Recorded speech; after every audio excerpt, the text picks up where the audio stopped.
Hey, what is shaking bacon? We're back here with book club number 19, reading Robert Traver's Trout Magic. In this chapter, we are talking about D. McGinnis Fly Fishing Guide. And this chapter, I know I've said this a lot throughout the book, but these chapters just make me laugh so much. And this chapter, again, does not disappoint in the slightest. And really, what is described in this chapter is probably the worst guiding trip I've ever heard of. But it turns out to be the best guiding trip that these clients or somebody ever had, apparently. But essentially, there's these five guys that live in this backwoods log cabin.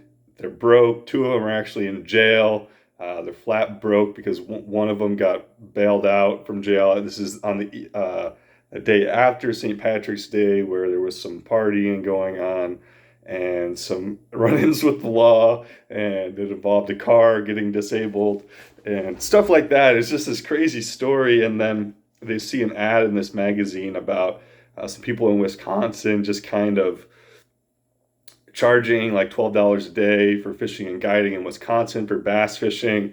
And I love it because they're like, well, if those guys in Wisconsin can get people to pay for those crummy bass, that's right, they said crummy bass. And I'm neither agreeing or disagreeing with that statement, but I think we all know where we stand, where I stand on this topic, you know? No, okay. Anyways, so they end up charging $6. They put an ad in the Chicago Times or whatever newspaper it was back then, and they get these either 3 or 4 gentlemen that come out. They want to do a trip, I think, for like 3 or 4 days. And so they're supposed to meet them at this inn in town.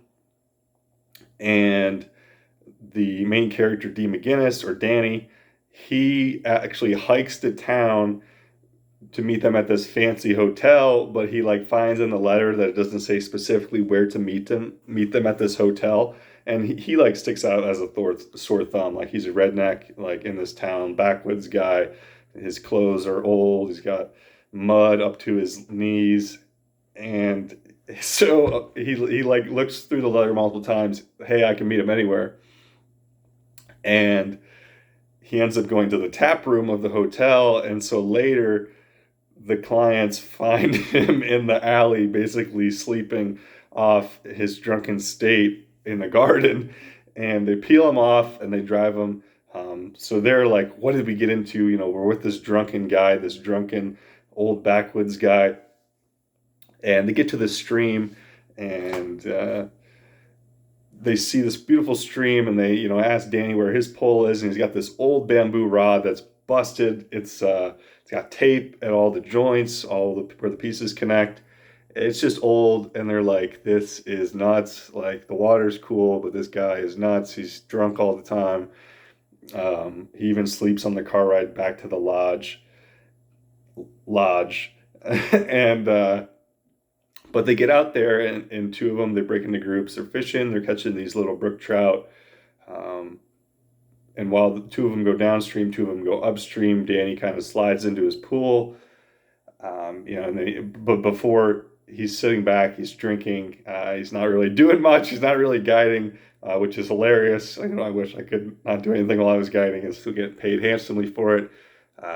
Or maybe even just fish myself, which Danny ends up doing in this chapter, which would be awesome. But so the two guys, I believe, downstream are like, we kind of want some big fish. These fish are small. Maybe, old drunken Danny can put us on some big fish. So they head back upstream, and they come around the bend, and they see Danny hooked into this monster trout. It's described as the grandpa of all big trout. I believe it was a brown. I could be wrong. And they're like, okay. They finally realize that this guy knows what's up.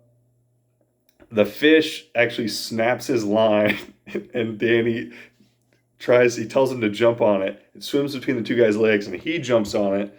And I'm pretty sure he catches it, and he like rolls over on the bank with it soaked.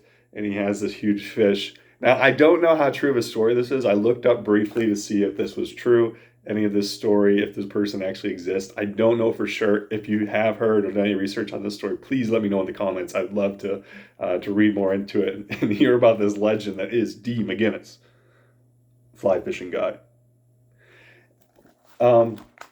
But so after this big fish, the guys, they go back to the camp. They finally realize that this guy kind of knows what's up. They party.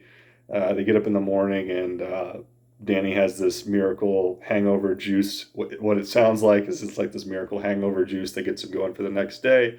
And he shows him how to streamer fish with some big bucktails that one of the guys, Timmy, tied. And they have very lucrative days of fishing ahead. The guests stay longer than they actually intended, and I think they got paid double than what they expected. So they got paid $12 for each person over 8 days. And just to kind of show you how backwoods these people are, I love how Robert Traver in this chapter vocabularies and describes and uses the diction with Danny. And this is Danny speaking to the boys after the other fishermen left. He said, "No, we just made a fortune staying to home and getting drunk, and mine getting bloody well paid for it." He pointed at the opposite wall. He said, "Beeler, quick, fetch a quart of Chicago hooch hid in one of Timmy's hip boots hanging there. Timmy, here's a brand new fly pole for you. I'm sticking to my old curtain fly rod." So they actually paid him handsomely for the fishing trip, but they also gave him a new fly rod, seeing that his old one was decapitated. It was held together with duct tape.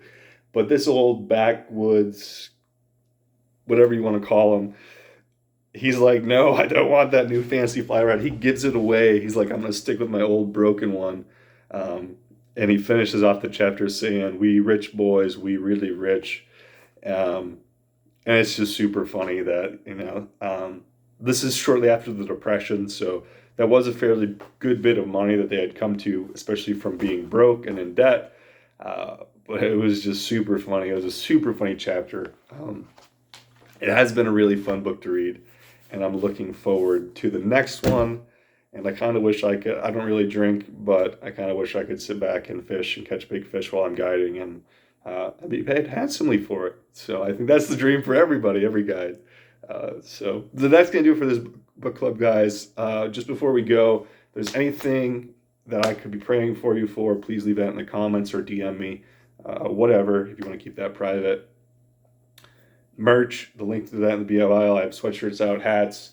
I think that's about it right now. But if you are interested in that, interested in supporting the channel, I am really appreciative of all the support the channel's been getting lately, all the new subscribers. If you are not subscribed to the channel, please do that now. Please like the video, all that jazz. But we will see you guys in the next ones. Tight lines, y'all.